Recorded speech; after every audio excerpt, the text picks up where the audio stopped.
फरमायो जे कदे पसंद अची वई त मुझे महबूबा उनके कबूल फरमायो। पर जे कदे हबीबा अलैहिस्सलातो सलाम फरमायो इयो मुझे उम्मत जे ला करो हुक्म थी पोंदो त अल्लाह के अर्ज कयूं मुझा मौला इन हुक्म में नरमी फरमा जिया मुझो हबीब चवंदो वियो आहे। अल्लाह ताला जे ज़ात बाबरकात इया फरमायो आहे। अञा तव्हां के आसान करे समझाएं। नमाज़ों 50 फर्ज कयो वयो लोहे महफूज में लिखजी वयो। अल्लाह ताला जी ज़ात फरमायो हबीबा 50 नमाज़ों फर्ज 7 मरतबा पलीत कपड़े के धोवण 7 मरतबा गुस्ल करण 6 महीनन जा रोजा अवां जे उम्मत जे ला फर्ज आहिन। हबीब खणी आयो हजरत मूसा कलीमुल्लाह अर्ज कयो मुझा महबूबा ये कौन पढ़ंदा मां के खबर आ मां बनी इसराइल का थी आयो आया। मुझा प्यारा दोस्तों अल्लाह ताला जी ज़ात बाबरकात जी बारगाह में मुझो महबूब मोटी वियो। अल्लाह के अर्ज की मुझा मौला मुझे आखिरी दौर जी उम्मत होंदे जिते मसरूफियत आम होंदे मानो कारोबारन में होंदा जमीनन में होंदा या इलाहल आलमीन पंजे रोजगार में रुधल होंदा एतरो नमाज़ो को न पढ़ी सकदा। ऐ मुझा मौला कम फरमा घट फरमा। मुझा प्यारा दोस्तों अल्लाह ताला जी ज़ात बाबरकात 5 घट कयो या 10 घट कम फरमायो। या कंदे कंदे जने 5 नमाज़ों अची रहियो अल्लाह पाक फरमायो मुझा राणा हाने छा तुझो इरादो आहे। मुझे हबीब फरमायो मुझा मौला मुके ये कबूल आहिल। इनमें 2 हिकमतूं आहिन। हजरत मूसा कलीमुल्लाह अलैहिस्सलातो सलाम नबी पाक के अर्ज के तो साईं कौन पढ़ंदा ऐं थी आयो है छा अल्लाह पर रब्बुल आलमीन के खबर कोन हुई छा तो कौन पढ़ंदा जे करे खबर हुई त पो रब 50 नमाज़ छो पे फर्ज कई जे फर्ज के त घटाए ना हा। ओ मुझा प्यारा दोस्तों रब के सब खबर पर दुनिया वारन के बुधान मकसद हो दुनिया वारो अवा त मुझे हबीब ऐ मुझे दरमियान में रास्ता बनाईंदा छेटियों विझंदा अवा जुदाई कंदा पर मां रब बुधान तो चाया त रजा ए दो आलम खुदा चाहते हैं और खुदा चाहता है रज़ाए मोहम्मद। तमाशा तो देखो के जहन्नम की आतश लगाए खुदा और बुझाए मोहम्मद। और ताजुब की चाहे ये फिरदौस से आला बनाए खुदा और बसाए मोहम्मद। रब दुनिया वार के बुधान पे चायो दुनिया वारो आवाज तबलीगो कंदा अवा मुझे हबीब जी उम्मत के गुमराह कंदा त नबी जो अल्लाह जे बारगाह में का बे हैसियत ना है। अल्लाह जे हबीब करीम सल्लल्लाहु अलैहि वसल्लम जी का मर्जी ना है। मुझा राणा मां दुनिया वारन के बुधान तो चाया त दुनिया वारो या अवा जे सोच आहे यो अवा जो गुमाना पर मुके त मुझो हबीब एडो प्यारो आहे। मां रब्बुल आलमीन हुक्म करे छड्या फर्ज करे छड्या लाज़िम फरमाए छड्या पर जे मुझे महबूबा जी मर्जी थी पवे ऐ मुझा मौला इन में तखफीफ फरमा इन में कमी फरमा त इंसानो मां रब्बुल आलमीन पांजे महबूबा जी रजा के कबूल करे पांजे हबीबा जी रजा खातिर अहकाम नाज़िल फरमाईंदो आया। वो रब करीम जे पांजे महबूब करीम अलैहि सलातो व सलाम खे एतरो मकाम ऐं मर्तबो दिनो आहे यकीनन उन रब करीम हुरूफ मुक़त्तिआत जो इल्म भी रसूलुल्लाह सल्लल्लाहु अलैहि वसल्लम के पढ़ायो आहे। अल्लाह जे हबीब के पढ़ायो आ। ओ मुझा प्यारा दोस्तो, मदीने वारो मेर के तू न तो समझी सके, मां न तो समझी सगा। अल्लाह जो कसम मुझे हबीब करीम अलैहिस्सलातो सलाम जे शख्सियत के, मुझे महबूब करीम जे मकाम ऐं मर्तबे के मुझा प्यारा अबू बकर सिद्दीक न पियो समझी सके, हजरत अमीर उमर न पियो समझी सके, हजरत उस्मान अली अल मुर्तदा को न समझी सकिया, हत्ता के हजरत जिब्रील अमीन के भी हकीकत मुस्तफा जी का भी खबर ना है। जिब्रील अमीन के भी हकीकत मुस्तफा जी खबर ना है। मिशकात शरीफ भी एक हदीस मुबारका है, एक मरतबा नबी करीम अलैहिस्सलातो सलाम पंजे हुजरे शरीफ में बैठा हा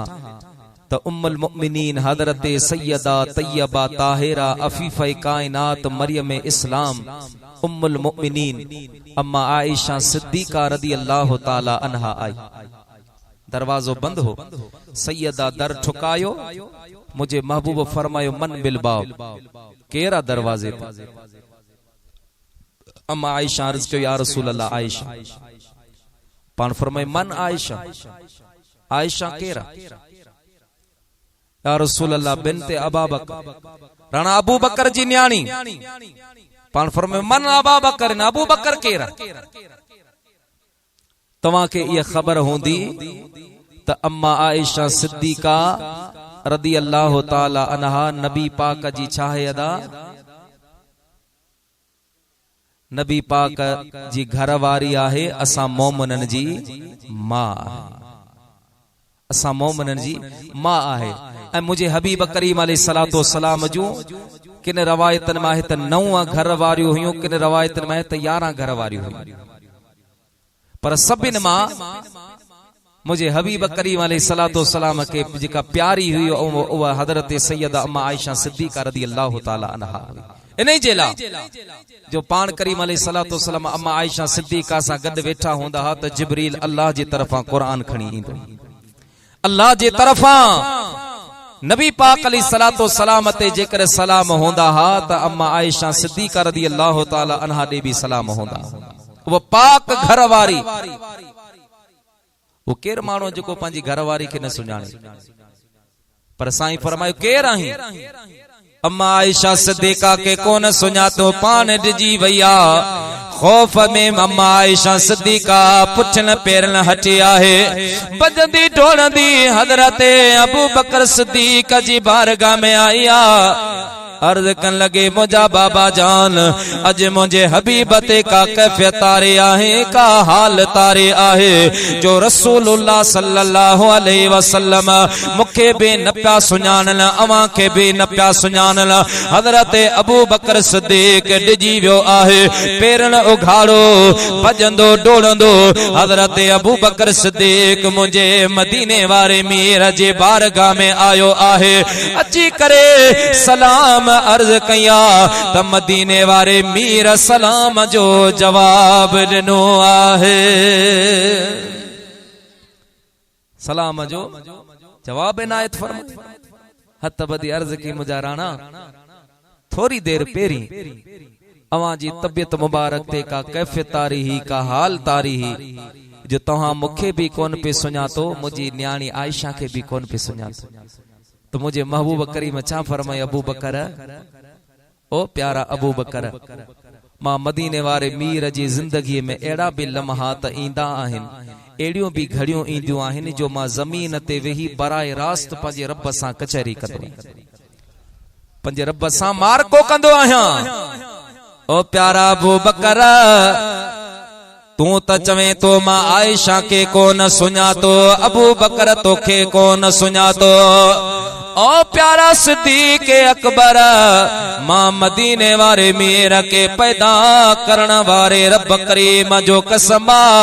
उन वक्त में मां मदीने वारे मीर के पंहिंजे ज़ात जी बेखबर न हूंदी आहे, मूंखे पंहिंजी ज़ात जी भी खबर कोन हूंदी आहे, जरे हबीबन इं फरमायो हजरत अबू बकर सिद्दीक उथी भी रहियो आहे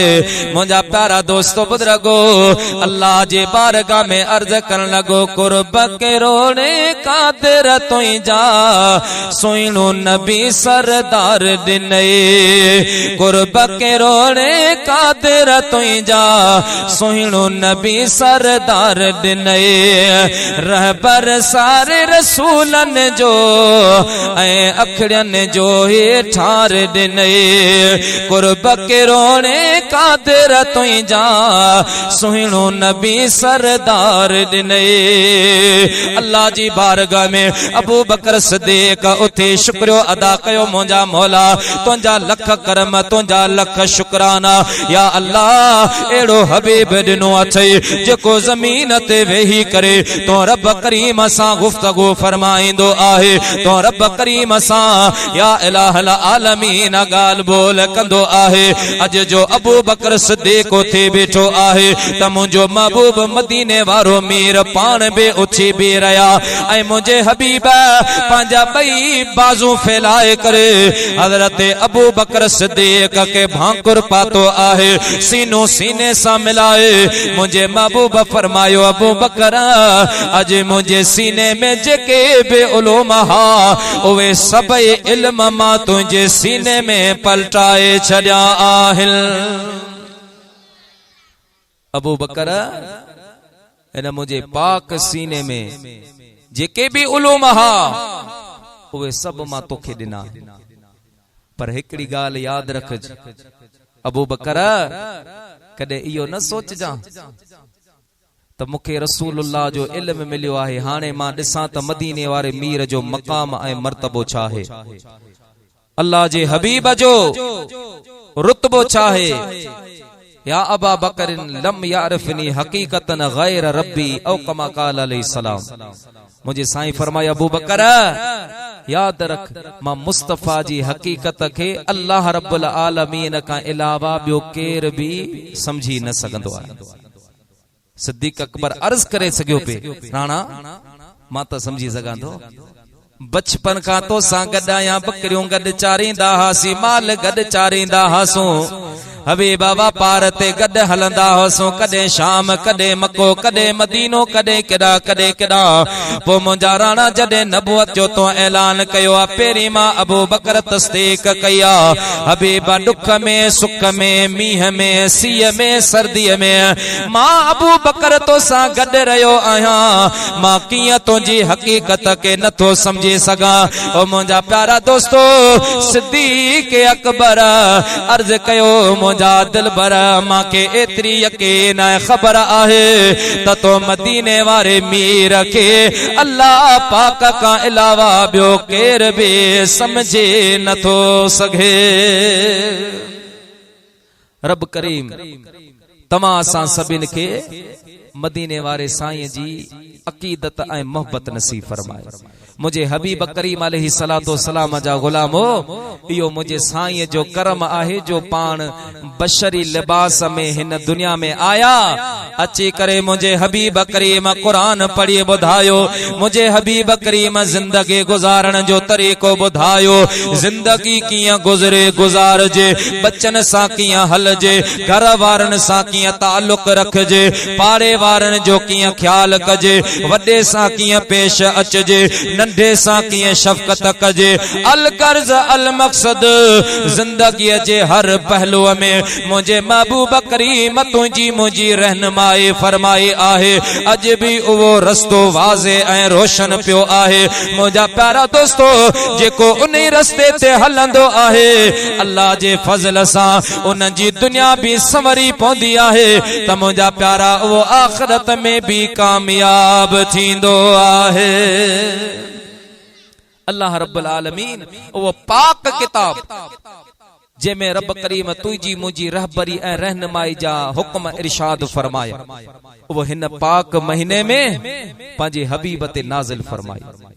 कुरान पाक जो जॾहिं नुज़ूल थियो मुझे महबूब अल्लाह जी बारगाह में अर्ज कयो मुझा मालिक मुखां पहिरीं जेके भी किताब हिन दुनिया में नाज़िल थिया उन में तरमीम कई वई तब्दीली कई वई पंहिंजे ख्वाहिश मुताबिक अहकाम उन में दर्ज कया विया। मुझे मथा तो किताब नाज़िल पियो फरमाए मुझा मालिक करीम, पो हिन किताब जो छा थींदो? उन ज़माने में कुरान शरीफ मुझा प्यारा किताबे सूरत में कोन हूंदो हो। आयतों नाज़िल थींदियूं हुयूं, मुझा महबूब ॿुधाईंदा हा, असहाब याद कंदा हा या उठन जे हजन ते लिखंदा हा, काठन ते लिखंदा हा, वणन जे पनन ते लिखंदा हा, पत्थरन जे मथा लिखंदा हा। मुझा प्यारा कुरान नाज़िल त हो पर मुंतशिर हो, के वट 5 आयतों, के वट 10 आयतों, के वट 15 आयतों। एड़े तरीके सा मुझा प्यारा दोस्त बुजुर्गो कुरान पाक जो नुज़ूल पेचो। मुझे हबीब अर्ज कयो, मुझा मालिक करीम हिन कुरान जो छा थींदो? अल्लाह ताला जे ज़ात बाबरकात फरमायो, मुझा महबूबा अवां जे मथा कुरान जी जिम्मेदारी नाहे, अवां जे मथा कुरान जे हिफाजत करनी नाहे। मुझा प्यारा हबीब अवां जे मथा सिर्फ इहो आहे, मां रब हुक्म नाज़िल फरमाया, मुझा राणा तवां सिर्फ उम्मत के पढ़ी ॿुधायो, अवां सिर्फ ॿुधायो उम्मत के त अल्लाह रब्बुल आलमीन हीअं पियो हुक्म फरमाए।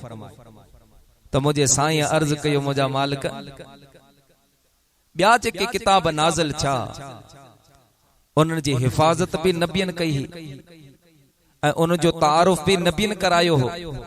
उन जी तिलावत भी नबियन कराई हुई। मुझे ला छा हुक्म? अगे इं हुंदो तौरेत नाज़िल थियो, हज़रत मूसा अलैहिस्सलातु वस्सलाम खणी आया, तौरेत हथ में खणी अल्लाह जो नबी उथी बीहंदो हो, ऐ मुझा उम्मतियो बनी इसराइलो, हियो अल्लाह जो किताब आ, अल्लाह जो तरफा आयो आहे। हिन में अवां जे ला अहकाम, हिन में अवां जे ला हुक्म, हिन में नमाज जो हुक्म आ, रोजे जो हुक्म आ, हिन में जिहाद जो हुक्म आ, ही हलाल आ, हियो हराम आहे। इयां अहकाम ॿुधाईंदो हो, उन किताब जो तारुफ भी बयान फरमाइंदा हा। पर जॾहिं तुंहिंजे मुंहिंजे हबीब जी वारी आए, जियां मुंहिंजा प्यारा नुज़ूल में अल्लाह पाक कानून तब्दील फरमायो,